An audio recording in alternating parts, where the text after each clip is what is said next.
ఈరోజు దేవుని మాట రోమాపత్రిక 6వ అధ్యాయం 23వ వచనం. మన ప్రభు అయిన క్రీస్తు యేసునందు నిత్య జీవము. మన ప్రభు అయిన క్రీస్తు యేసునందు నిత్య జీవము. ఎలయనగా పాపము వలన వచ్చు జీతము మరణము, అయితే దేవుని కృపావరము మన ప్రభు అయిన క్రీస్తు యేసునందు నిత్య జీవము. అపోస్తలుడైన పౌలు ఈ పత్రికను రోమాలో ఉన్న దేవుని ప్రియులందరికీ, అనగా పరిశుద్ధులుగా ఉండుటకు పిలువబడిన వారికి శుభము చెబుతూ రాస్తున్నారు. ఈ భూమి మీద జీవములో ప్రాణముతో బ్రతుకుచున్న మనము ఆత్మను కలిగి ఉన్నాం. సామెతల గ్రంథం 20వ అధ్యాయం 27వ వచనంలో నరుని ఆత్మ యెహోవా పెట్టిన దీపము అని మనం చెప్పడం గమనిస్తాం. ఈ ఆత్మకు మరణం ఉండదు, నిరంతరము జీవిస్తూనే ఉంటుంది. ఈ భూమిపై జీవిస్తున్న మానవుడు ప్రాణము విడిచిన తరువాత ఆత్మకు 2 స్థానాలలోనికి వెళ్ళే అవకాశం. ఒకటి నిత్య జీవం, 2 నిత్య నాశనం. నిత్య జీవము కొరకై దేవుడు తన కుమారుని ప్రభువైన క్రీస్తు యేసును అనుగ్రహించారని ఈ ధ్యానవాక్యం మనకు తెలియజేస్తుంది. యోహాను సువార్త 3వ అధ్యాయం 36వ వచనంలో కుమారుని యందు విశ్వాసముంచువాడే నిత్య జీవము గలవాడు, కుమారునికి విధేయుడు కానివాడు జీవము చూడడు గాని దేవుని ఉగ్రత వాని మీద నిలిచియుండును అని చెప్పబడింది.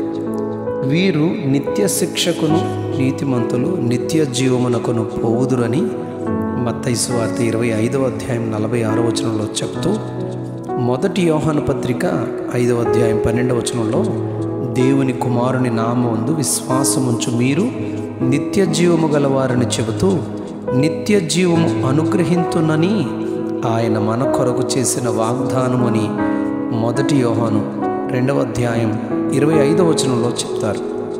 అయితే యోహాను సువార్త 3వ అధ్యాయం 15-16 వచనాల్లో విశ్వసించు ప్రతివాడు నశింపక నిత్య జీవం పొందినట్లు దేవుడు తన కుమారుని ప్రభువైన యేసుక్రీస్తును మనకు అనుగ్రహించారని ఇక్కడ మనం గమనిస్తాం. యోహాను సువార్త 17వ అధ్యాయం 3వ వచనంలో అద్వితీయ సత్య దేవుడు అయిన నిన్నును నీవు పంపిన యేసుక్రీస్తును ఎరుగుటయే నిత్య జీవం. దానియేలు గ్రంథం 12వ అధ్యాయం 2వ వచనంలో సమాధులలో నిద్రించే అనేకులు మేలుకుంటారు, కొందరు నిత్య జీవం అనుభవించుటకు, కొందరు నిందల పాలగుటకు, నిత్యముగా హేయులగుటకు మేలుకొందురు అని చెప్పబడింది. నిందల పాలగువారు, హేయులగువారు ఎవరనగా నిత్య జీవమును అనుగ్రహించు యేసుక్రీస్తునందు విశ్వాసముంచని వారు అని మనం గమనిస్తాం.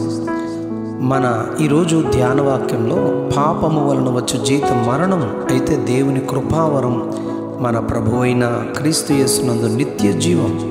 సామెతల గ్రంథం 8వ అధ్యాయం 35వ వచనంలో నన్ను కనుగొను వాడు జీవమును కనుగొనును, యెహోవా కటాక్షము వానికి కలుగును అని చెప్పబడింది. నన్ను కనుగొనని వాడు తనకే హాని చేసుకొనును, నా యందు అసహ్యపడు వారందరూ మరణమును స్నేహించుదరని చెబుతూ యోహాను సువార్త 6వ అధ్యాయం 67వ వచనంలో 12 మంది శిష్యులను నన్ను విడిచి వెళ్ళిపోవాలని ఉన్నారా అని అడుగగా సీమోను పేతురు ఆయనతో, ప్రభువా, ఎవని యొద్దకు వెళ్ళుదుము? నిత్య జీవపు మాటలు గలవాడు నీవే, పరిశుద్ధుడవని విశ్వసించి ఎరిగి ఉన్నామని చెబుతారు. 6వ అధ్యాయం యోహాను సువార్త 48వ వచనంలో విశ్వసించువాడే నిత్య జీవము గలవాడని యేసు ప్రభు చెబుతారు. యోహాను రాసిన మొదటి పత్రిక 5వ అధ్యాయం 20వ వచనంలో మనము దేవుని కుమారుడైన యేసుక్రీస్తునందున్న వారమై సత్యవంతుని అందున్నాము, ఆయనే నిజమైన దేవుడును నిత్య జీవమునై ఉన్నారని చెప్పబడింది. మరణానంతరం ఆత్మ 2 ప్రదేశాల్లోనికి వెళ్ళాలి. ఒకటి నిత్య జీవము, అనగా సృష్టికర్త అయిన దేవుని చెంతకు. 2 నిత్య నాశనము, నిత్య శిక్షకు, హేయులగుటకు, నింద పాలగుటకు అని చెప్పబడింది. కీర్తన గ్రంథం 92వ కీర్తన 7వ వచనం ప్రకారం భక్తిహీనులు, చెడుతనము చేయువారు గడ్డివలే చిగిర్చిన, పువ్వు వలె ఈ భూమి మీద వికసించిన వారి అంతము నిత్య నాశనం అని చెప్పబడింది. అయితే లూకా సువార్త 19వ అధ్యాయం 10వ వచనంలో నశించిన దానిని వెదకి రక్షించుటకు మనుష్య కుమారుడి లోకములోనికి వచ్చెను అని చెబుతూ, నశించక నిత్య జీవం పొందుకొనుటకు క్రీస్తు యేసునందు విశ్వాసముంచుదాం, ఆయనను రక్షకుడని హృదయంలోనికి ఆహ్వానించుదాం, నిత్య జీవములో ప్రవేశించుదాం.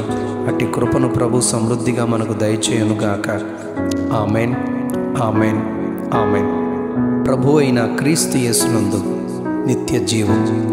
మన ప్రభు అయిన క్రీస్తు యేసునందు నిత్య జీవం. ఆమేన్.